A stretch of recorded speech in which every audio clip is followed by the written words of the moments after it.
Assalamu alaikum warahmatullahi wabarakatuh. It's very glad to meet you today in an English video. இன்றைக்கு நான் உங்களுக்கு சின்ன ஒரு விஷயம் சம்பந்தமான ஒரு எக்ஸ்பிளனேஷன் தரப்போகிறேன், ரைட்? அதாவது இங்கிலீஷில் ஒரு ஃப்ரேஸ் ஒன்று இருக்குது, அதாவது ஒரு சின்ன ஒரு வாக்கிய அமைப்பு ஒன்று இருக்குது. அதுக்கு சொல்கிற ஜஸ்ட் அரவுண்ட் த கார்னர், இல்லாட்டி அரவுண்ட் த கார்னர்னு சொல்கிறேன். Around the corner, okay? அப்போ அரவுண்ட் த கார்னர்ன்றது இந்த மிக விரைவில் அல்லது கிட்டத்தில்ன்னு சொல்கிறேன். ஜஸ்ட் அரவுண்ட் த கார்னர்னு சொல்கிறது இங்கிலீஷில் கிட்டத்தில் அப்படின்னு சொல்கிறதுக்கு. எப்படி கிட்டத்தில்? உதாரணமாக எனக்கு எக்ஸாம் கிட்டத்தில் இருக்குது. I have an exam just around the corner. I have an exam, எனக்கு எக்ஸாம் இருக்கிறது. ஐ ஹாவ் எக்ஸாம் எப்போ இது? கிட்டத்தில் இது, just around the corner. I have an exam, எனக்கு எக்ஸாம் ஒன்று இருக்குது கிட்டத்தில், ஜஸ்ட் அரவுண்ட் த கார்னர். விளங்கிச்சு தானே? I have an exam just around the corner. விளங்கிச்சா? ரைட். எனக்கு ரம்ஜான் இருக்குது, எங்களுக்கு நோன்பு இருக்குது, நோன்பு வருது கிட்டத்தில், ஓகே? அப்போ நான் அதுக்கு ரெடி ஆகிறேன், okay? We are preparing for Ramzan, we are preparing for Ramzan. நாங்கள் நோன்புக்கு ரெடி ஆகிட்டிருக்கிறோம். Because it's just around the corner. It's just around the corner. அப்போ அரவுண்ட் த கார்னர்ன்றது கிட்டத்தில். விளங்கிச்சு தானே? கிட்டத்தில் எக்ஸாம் இருக்குது. There is an exam just around the corner. ஒரு மேட்ச் ஒன்று இருக்குது, இப்போ அடுத்த காலம் மேட்ச் ஒன்று இருக்குது, finals. The final match is just around the corner. விளங்கிச்சு தானே? அப்போ கிட்டத்தில்னு சொல்கிறதுக்கு நான் இங்கிலீஷில் சொல்கிறேன் ஜஸ்ட் அரவுண்ட் த கார்னர், இல்லாட்டி அரவுண்ட் த கார்னர். அப்போ அரவுண்ட் த கார்னர்ன்றது தொங்கல்ல அப்படின்னு மீனிங் தராது, okay? Very important. Around the கார்னர்ன்றது கிட்டத்தில். அப்போ வெட்டிங் ஒன்று இருக்குது. எப்படி? மை பிரதர்ஸ் வெட்டிங், என் தம்பியில் என் சகோதரோட வெட்டிங் இருக்குது கிட்டத்தில். My brother's wedding is just around the corner. விளங்கிச்சு தானே? என் பிரதர் வெட்டிங் கிட்டத்தில் இருக்குது. My brother's wedding is just around the corner. விளங்குதா?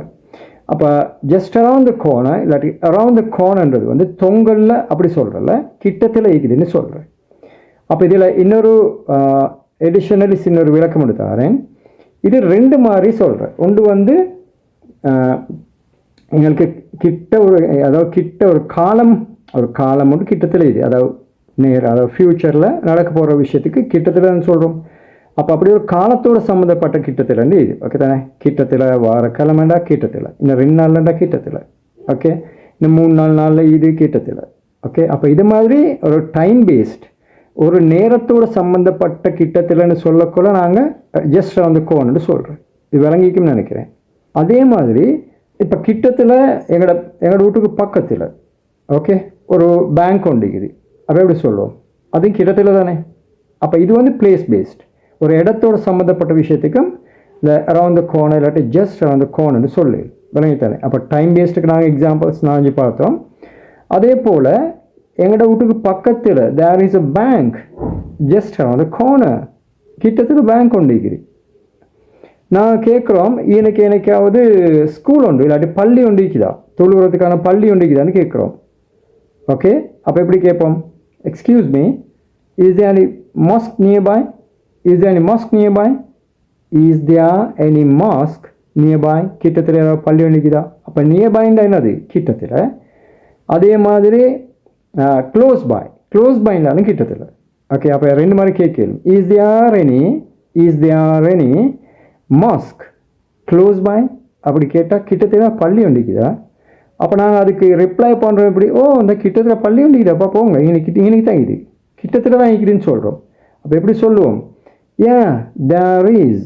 there is இருக்கிறது, there is a mosque. அப்போ மாஸ்க் ஒன்று இருக்கிறது, பள்ளி ஒன்று இருக்கிறது, எங்கே? கிட்டத்தில்.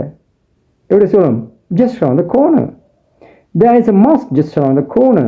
there is a school ஒன்று இருக்கிறது, just around the corner, okay? Bank ஒன்று இருக்கிறது கிட்டத்தில். there is a bank just around the corner.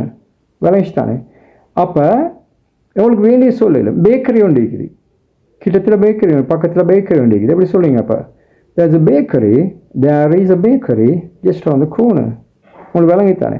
அப்போ ஜஸ்ட் அரவுண்ட் த கோர்னர் 2 இடங்களுக்கு பாவிக்கிறது. ஒன்று ஒரு பிளேஸ் பேஸ்ட் ஒரு இடம் ஒன்று சம்மந்தமாக கிட்டத்தில் இது இங்கனைக்கு தான் நிற்கிது, நடந்து போகல இங்கனைக்கு தான் நிற்கிது, பக்கத்தில் தான் நிற்கிதுன்னு சொல்கிறோமே, அதுக்கு ஒரு பிளேஸ் சம்மந்தமாகவும் சொல்லலும்.